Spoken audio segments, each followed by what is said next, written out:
What's going on, my Central Unit Galaxy? Is the Central Man here, so back again with another classic WWE pay-per-view review. So the Royal Rumble season is nearly at the end, so I'm going to review the 2001 Royal Rumble pay-per-view at the New Orleans Arena. I think right now it's called the Smoothie King Arena in New Orleans, Louisiana, on the 21st of January 2001. The attendance for the show was 17,137. The buy rate for the show was 625,000 pay-per-view buys. An upgrade than the 2000 Royal Rumble pay-per-view, because that show was in Madison Square Garden. That show received about, I think it was 590,000 pay-per-view buys. 2000 and 2001 is basically the company's successful years in the Attitude Era. Anyway, the commentators for the show are Jim Ross and Joe the King Lawler. The first match to kick off the show, we got the WWF Tag Team Championship match. We got Edge and Christian defending the belts against the Dudleys. This rivalry is all about concussion. They used this concussion in a storyline. Basically, you had Edge and Christian beating down the Dudleys, give them concussions, like hitting them with the concerto. Edge and Christian was really popular because there were comedy heels to find a way to gal the tag team championship match, not really defending the belts, I think they do the 5-second pose. I think there's one segment with Edge and Christian and Kurt Angle. They dress up like rednecks, I watched some Edge and Christian videos in the past, they crack me up. Anyway, so I know when they touch this concussion stuff, you can't do it in today's product, but back then they got away. Because concussions is a bit serious, because you got a wrestler called Christopher Nowinski who wrestled in the WWE. That was in 2002, 2003. He, retired due to concussion, so it's a bit of a side note. Anyway, a decent match. It's back and forth. The Dudleys are selling the concussions. Every time they were like touching their heads and feeling dizzy. Every time they took a bump or doing a move. One more of the match really had Edge and Christian trying to do the what's up. I think Bubba Ray kind of pushed Edge off the top rope and landed towards Christian's crutch. Not Bubba Ray, sorry. Devon pushed Edge off the top rope, and then he kind of landed on Christian's crutch because Bubba did trying to do a roll up. And it's funny. It's a funny spot. Go and check it out. Because Edge, they tend to copy their playbook. The what's up. Edge fall off, landing on Christian's balls while Bubba's trying to pin. Anyway, in the end, the Dudleys hit the 3D onto Edge to win this match and win the WWF Tag Team Championships. This is set up the TLC 2 match at WrestleMania 17. Edge and Christian regained the belts. It's really funny. They ended up winning 2 of, I think they won 3. They won the Triangle Ladder match at WrestleMania 16, / 2000. They won the first TLC match at SummerSlam that same year, and then months later at WrestleMania 17, they ended up to win TLC 2. I think those matches kind of set the Hardys, Edge and Christian, and the Dudleys for life. Anyway, so the next match we got a ladder match. We got Chris Benoit defended the Intercontinental Championship against Chris Jericho. They've been feuding since really the previous year in 2000. They were in the triple threat match for the Eurocontinental Championship. The European and the IC title. They had the 2-hour free pinfall match at SummerSlam. They've been feuding throughout 2000. I think it was on SmackDown. Jericho, got beaten down by the Radicals. It's still going in 2001. I think it was disbanded after Eddie got fired, for drugs.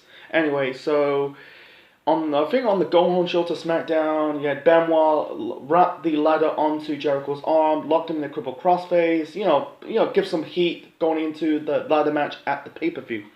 Anyway, this was physical. Both Jericho and Benoit, they literally beat the fuck out of each other. They literally beat the piss out of each other. It was physical. They told a physical story.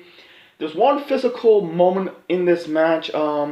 You had Benoit Irish whip Jericho into the ladder. There was a ladder placed on one of the corners, and then Benoit followed with a suicide dive. Jericho whacked Benoit in the head with the chair.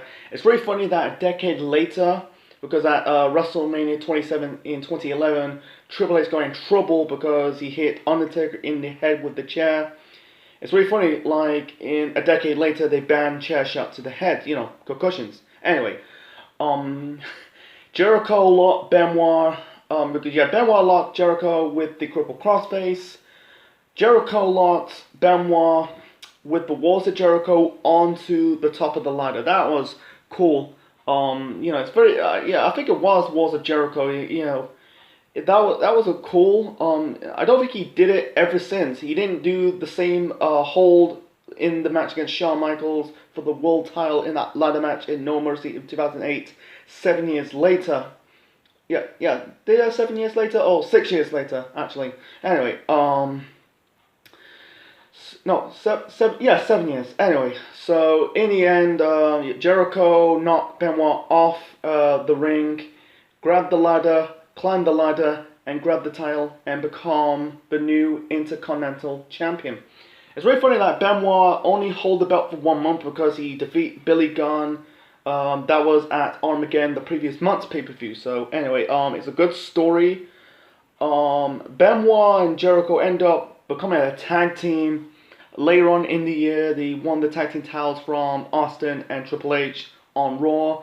I think that was in May, and that was the same Raw then Triple H torn his quad. Anyway, the next match, this is the weakest match on this show. I can say it's one of the worst. Anyway, we got Ivory represent the Right to Censors group, defended the WWF Women's Championship against China. This storyline's all about the neck injury. So basically, the Right to Censor group, you know the story. If you don't know, I'm going to explain. So the Right to Censor group is basically, the WWF is basically trolling the PTC. I think stands for the Parent Council Television. It's because WWF's getting a lot of shit by the PTC because they're doing, because of the product. So basically, WWF basically trolled the PTC doing this group known as the Right to Censor group. Basically, they had that cult look. They're wearing like white shirts and black tie and black trousers. Leader was, I think it was Stevie Richards. You had Ivory. You had Bull Buchanan, who was part of the Truth Commission in 1997, 98, and then he was the Big Boss Man's lackey. Then he's part of that group, and he later on became John Cena's bodyguard when he was doing the Doctor of Philharmonics gimmick. That was like 2002, 2003 period. And you got the Godfather, who becomes the Good Father, and Val Venis, who used to become the porn star. Anyway, so in late 2000, on an episode of Raw, you had the Right to Censor group basically injured China's neck. Both Ivory and I think it was Val Venis or Stevie Richards. One of them joined Ivory, basically spike powdered China's neck in the ring. And then you have this interview segment with China. Said about, she had disc in her spine. She had two choices, like retired, get surgery, then retired. And also, the PTC, Right to Censor, basically did a parody of the JR interview with China. You had Ivory portraying as China, and then you got 100% that's Val Venis portraying JR. China was kind of broke down in tears because she will never wrestle again. So this is fucked up, man. Completely fucked up. Doing this type of, it's okay doing like an arm or a leg, but doing a neck injury's got to be one of the most scariest injuries in not just in pro wrestling, but any type of sport. You probably never walk again. Look at Christopher Reeves. Chris Reeves. He's an actor. He had a neck injury, and he never walked again. Anyway, but it's just like how they got away this, with the concussions and the neck injury. It's just like doing a neck injury is very tasteless. I don't know what they're doing. It's just like I don't understand why China's agree with this, or even Ivory's agreeing with this. It's just like it's just not cool. I'll talk about it after this match. It's not really a match. It's very short. China has mostly the offense. You had Stevie Richards got involved. China basically threw him out of the ring. China was trying to hit Ivory with I think it was a handstand splash or a handstand elbow in the corner. She took like a whiplash. She messed her neck up. Ivory pinned China to win this match and regain the Intercontinental Championship. Sorry, Women's Championship, sorry. Anyway, China is basically froze. She can't move. And you got like Billy Gunn and Jerry the King Lawler came out of commentary area to check up China. And Jim Ross doing the whole, the real voice. It's the same real voice that he announced that Owen Hart died. It's just so fucked up and it's not right. China will gaze revenge on Ivory a couple of months later at WrestleMania 17, defeat Ivory, become the new women's champion. Yeah, it's just like neck injuries in pro wrestling is very scary because mostly some of these wrestlers over the years got their careers ended by a neck injury. Like Austin got his neck injury by with Owen Hart at SummerSlam. You had Paige, her career was ended by a neck injury. I'm gonna keep it short and simple. You had Jason Jordan who had a neck injury, retired. I think he's a producer. And then you got Darren Drozoff. His career was ended by a neck injury. Tyson Kidd the same. If they go with like a storyline, if they go with the knee or the arm or any type of a body, different parts of the body, but the neck, nah, it's just priceless, tasteless, tacky storyline. It's just poor taste in other people's mouths, man. Anyway, so moving on to the next match. The next match, we got Kurt Angle defend the WWF Championship against Triple H. They had a rivalry in the summer of 2000. It was a love triangle storyline between Triple H, Stephanie, and Kurt Angle. Unfortunately, they kind of end the storyline because there's legends there. Triple H basically talked to the writers, said about Stephanie's uncomfortable of doing this storyline. Anyway, so this is all about Trish, because Trish Stratus, I'm guessing like she got away from Tess and Albert. She's having this poorly affair with Vince McMahon. Vince, basically in kayfabe, basically divorced Linda. I think he drugged Linda. You had Linda just comatonic in the wheelchair. I'll talk more when I review WrestleMania 17.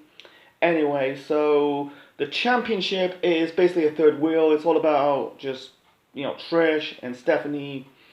Anyway, the match was good, bit overbooked. The bulks of the match, Triple H worked on the leg of Kurt Angle, like smack him in the ring pose, doing the takedown. I think he locked him in a Indian Deathlock, then the figure 4 leg lock. This is months before Ric Flair returned to the company in November. It's very rare that the fans in Louisiana did not woo. Every time like you see like in today's party, every time the Miz locks his opponents with the figure 4 leg lock, the fans doing the woo.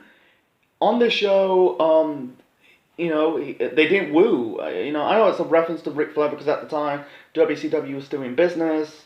It was in the dying days of WCW. Anyway, so.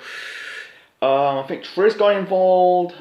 She smacked Stephanie, and then Trish and Stephanie had a cat fight, and Vince came out trying to break up the fight. They're still fighting when Vince carried Trish on his shoulders, and basically had Steph pull Trish out of Vince's shoulders, continue fighting. I think they chased off. It was so overbooked as shit, man. It wasn't too overbooked, but it's just like, what the hell's going on? Why Trish is Kurt Angle's corner in the first place? I don't know. I don't want to get into it. Anyway, I feel like minutes of the match, Triple H hits Kurt Angle with a razor's edge because he was going for like a moonsault. but Triple H counted into the Razor's Edge. You know, his fellow Click member Scott Hall. Yeah, the ending was it was okay. It was good.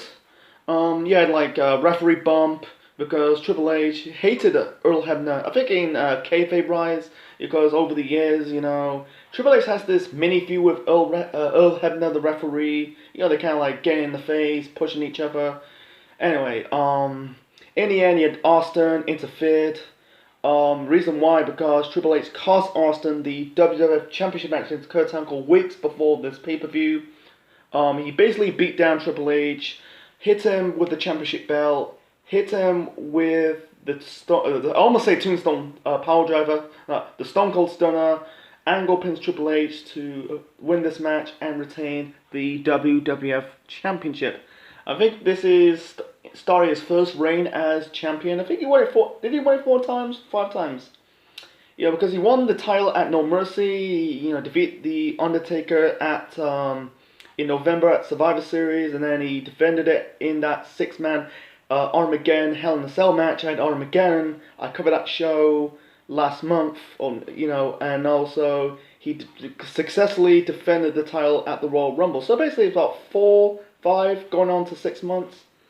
Anyway, so it's not the last time we see Austin Triple H in this show. So moving on to the 2001 Royal Rumble match. Winner faced the WWF Champion at WrestleMania 17. This was good. Not that it was in the top 10 if you rank this. I got intrigued. It was a good match. You got like this has got some star power. You got like Austin.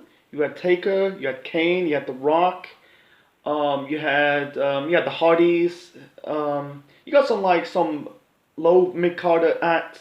Really, you had like the hardcore guys like you know, Crash Holly, Hardcore Holly, you know, Steve Blackman, Al Snow, Raven, Taz. You know, you had Drew Carey, folks. Drew Carey. So basically, they build this on this show. Basically, the reason why Drew was there because he's promoting his pay-per-view. I think it's called Improv All Stars. So basically, he has the segments. You know, you had Drew introduced with Stephanie and Triple H, and then Drew was hitting on and flirting on Trish, and then Vince basically booked them in the match, put him in the match.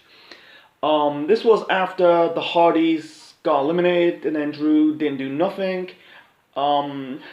And then you got Kane. And Kane was the MVP and the Iron Man match. I'll get to Kane a little bit shortly. So Drew was just standing there, and then Kane was in the ring. Drew trying to shake Kane's hand. Kane just didn't respond, and he's trying to give Drew Carey some money. He's about to choke slam Drew Carey, but instead he got stopped by Raven, and then Drew basically got himself eliminated, and 10 years later, he's in the Hall of Fame. Drew Carey's not an athlete, you know, he's a comedian. I don't think he's hurt someone. But the only other celebrity who hurt a wrestler has to be Lawrence Taylor when he defeats Bam Bam Bigelow at WrestleMania 11.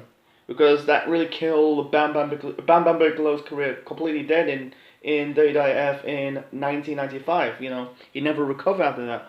For Drew, he didn't really do anything. You know, he just basically. I think that was the reason why this show got a good buy rate. Because if you didn't have Drew Carey, I think they still do a decent good buy rate. They're probably into the 5s mark, probably like 500, 4,000, something like that. Anyway, it's funny part, there's one segment, Vince basically took out this, I think it's called Lowdown. They fought Kai and Tai, I think it was on Heat. I think it's, this group with Tiger, Allison, Chaz, that's Headbanger, Marshall Thrasher, and D'Lo Brown, and then Vince telling they're not going to be in the match. And Drew Carey will be in this match, and then Ali Singh says, Drew Curry? Who's Drew Curry? Waka waka, a curry joke, Indian joke. It's not racist, but, Yeah, it was okay what it is. Because Ali Singh, you don't know who Drew Carey is. You just call him Drew Curry. Anyway, that was a bit of a comedy spot, and also we got another comedy spot with the Honky Tonk Man, the first time since the Rumble of '98. Singing his theme music, and then Kane whacked him in the guitar, eliminated him. Kane was the Iron Man and the MVP in this Royal Rumble match. I think he entered at like number 6. I think it's about 53 minutes he was in the Rumble match, and he eliminated 11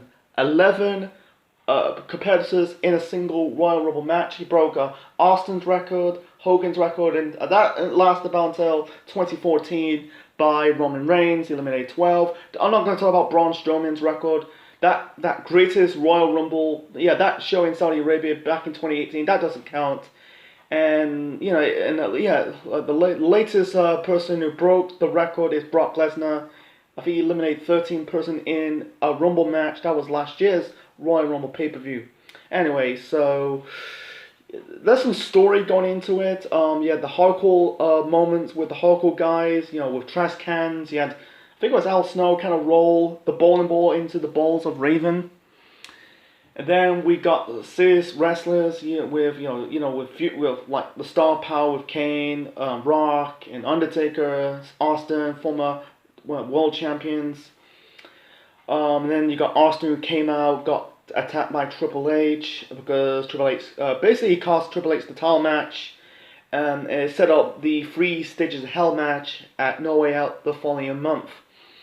So we got Rikishi, who is very close of a main event push because he's the man who run down Stone Cold in 1999, but he wasn't around in 1999. He debuted in 2000. Don't want to get into it. Another story for another time. So anyway, he eliminated The Undertaker. The Rock eliminated Rikishi. So the final 4 in this show, or in this match, sorry, we got Austin, we got Kane, we got Billy Gunn, and The Rock. The Rock got eliminated by Kane. The final 2 is Kane and Austin. They battled it out. You had Austin hit Kane 3 times in the head with the chair. I think he hit him with a Stone Cold Stunner, hit him with a chair, clothesline him to win this match. And this is his 3rd and last Royal Rumble match victory, because he won the first one in '97, the second one in 1998, and this one in 2001. It's a really shame how Kane never won. He was the MVP in this match. 11 guys in the Rumble match. Yeah, it's broken like twice over the next decade. Reigns in 2014. I'm going to recap. And then Lesnar in 2020. Don't fuck Braun Strowman. I don't like Braun Strowman. I like Braun Strowman, but I don't count that, that match in Saudi Arabia. That was just a knockoff. Anyway, so, Kane, really, Kane was in his peak. Kane was in good shape. He's full of muscles. It's a shame. Imagine if Kane won this Rumble match. It completely changed the landscape of WrestleMania 17. It's a really shame how Kane only won like 3 world championships in his career in the WWE. The one-time WWF champion, one-time ECW champion. You can count it as a championship. And he was a former world champion. That was way back in 2010. It's just like you end up in the hardcore title match. In the triple threat hardcore title match at WrestleMania 17 alongside Big Show and Raven. So he won the title at WrestleMania 17, but it's not the World Championship. Yeah, it's better than nothing. So I think the reason why they give Austin that win, because he missed the little bit of 2000, because he, in 1999, they rid him off due to neck injury, to get neck surgery. He missed WrestleMania 16 due to the neck injury. He came back later on in the year, playing on this storyline, who ran over Stone Cold, still in this feud with Triple H, and a mini feud with Rikishi. It's a shame they never did like a pay-per-view match to sell this once and for all. Did they have the match, Austin and Rikishi? It's a shame. I think they should have done that. That's just me. And having him win was a good choice. He ended up facing The Rock at WrestleMania 17, and he ended up joining the dark side, teaming up with Vince McMahon, and that's another story for another time. So anyway, so my final rating for Royal Rumble 2001, I'm gonna give it a 9 out of 10. This was a good show. Nothing in the okay. The only bad on the show has to be Ivory versus China for the women's championship. Like I said, the neck injury, it didn't really go well. Besides that, the opener to the main event was good. Like, the Dudleys versus Edge and Christian for the tag team championships. The ladder match between Benoit and Jericho for the Intercontinental Championship. And it was a decent match between Angle versus Triple H for the WWE Championship. Yeah, it was a little bit overbooked with Trish, Stephanie, and Vince, and also Austin. It's just furthering up the rivalry, set up the 3 Stages to Hell match and No Way Out. And also we got the Rumble match itself. That was good. A lot of the comedy spots was okay. Yeah, it told a good story. I put it in the top 10, one of the best top 10 Rumble matches of all time. The Drew Carey stuff, I don't really put it as a good or an okay or bad. To be honest, it don't really do nothing for me. Yeah, I think it did well for the people who buys, but yeah, it ended up in the Hall of Fame, in 2011. Yeah, the reason why, Drew Carey's in the Hall of Fame, because he entered the 2001 Royal Rumble match. So, anyway, so hope you enjoy my review of Royal Rumble 2001. Leave your thoughts in the comment section below, smash the like button, and subscribe to the Central Man Network on YouTube. Next time, Royal Rumble season is over next week, so we're in February. So in February, I'm going to review some No Way Out shows and Elimination Chamber shows. We're still in this road to WrestleMania. So, last year I reviewed WrestleMania 21. The end of 2020, I reviewed New Year's Resolution 2005. And just, nearly 2 weeks ago, I reviewed the Royal Rumble 2005. I'm going to review No Way Out 2005. The barbed wire steel cage match between JBL versus The Big Show. This is Ascension Man officially signing out. Check you later. Royal Rumble 2001. This is a thumbs up show. Austin 316 going to WrestleMania 17. Kane is the MVP. Awesome ladder match between Benoit and Jericho. And the other undercard matches, instead of the women's title match, it was passable.